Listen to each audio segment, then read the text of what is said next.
Donald Trump just got another crushing blow in court, and it has everything to do with him and his allies and the role they played on January 6th. A couple days ago, and we've been talking about it since, it was announced that Trump's phone records, the phone records of his White House staff, and of his close family, including his wife and kids, would be preserved and investigated to see what was known about what was happening on and before and immediately after the events of January 6th. And it was announced this morning that it's been expanded to include at least 11 members of Congress, all of whom are seen as like the Trumpiest, most crazy Republicans in the House of Representatives for the most part. It includes Marjorie Taylor Greene, Matt Gaetz, Lauren Boebert, Jim Jordan, and all these other sorts of people. Now, these aren't necessarily the only ones, but they're the ones chosen for now to have their records investigated.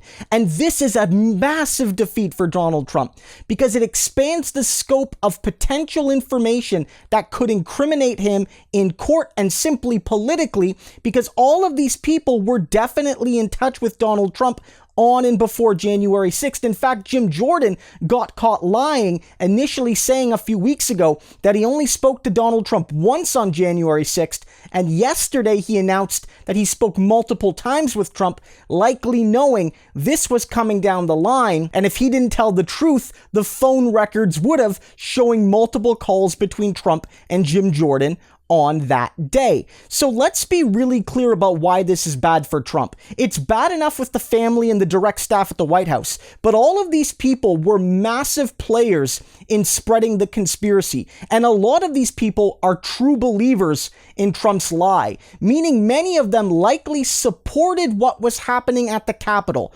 Or conversely, it should be known that if some of these people, as reported like Jim Jordan and Matt Gaetz, were asking Donald Trump to call off the thugs and they didn't, that makes Trump look even worse. Because imagine a scenario where there's 3 people in the room, Matt Gaetz, Jim Jordan, and someone else, and you are the craziest, most unhinged of those 3. Imagine, because that's Donald Trump. There are reports that calls were made from even Trump's craziest supporters saying, please, sir, call off the dogs. And he didn't. He didn't do it.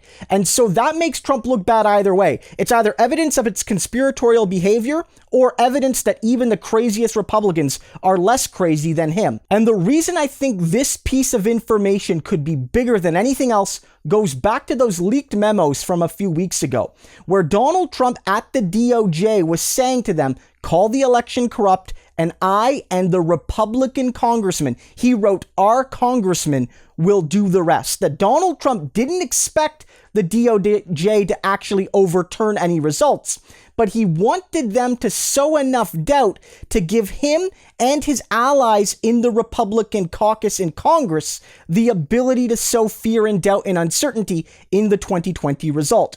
And lo and behold, we're getting records between those congressmen, our congressman, and Donald Trump himself. This is awful for Trump because these people, unlike his own family, where there might be a lot of juicy dirt, are actually members of the House of Representatives, actually had real power and a real responsibility on that day. And if it turns out that they were conspiring with Trump against democracy, it could take them all down. Because wouldn't that be great? Trump being out of office and his goons falling right behind him.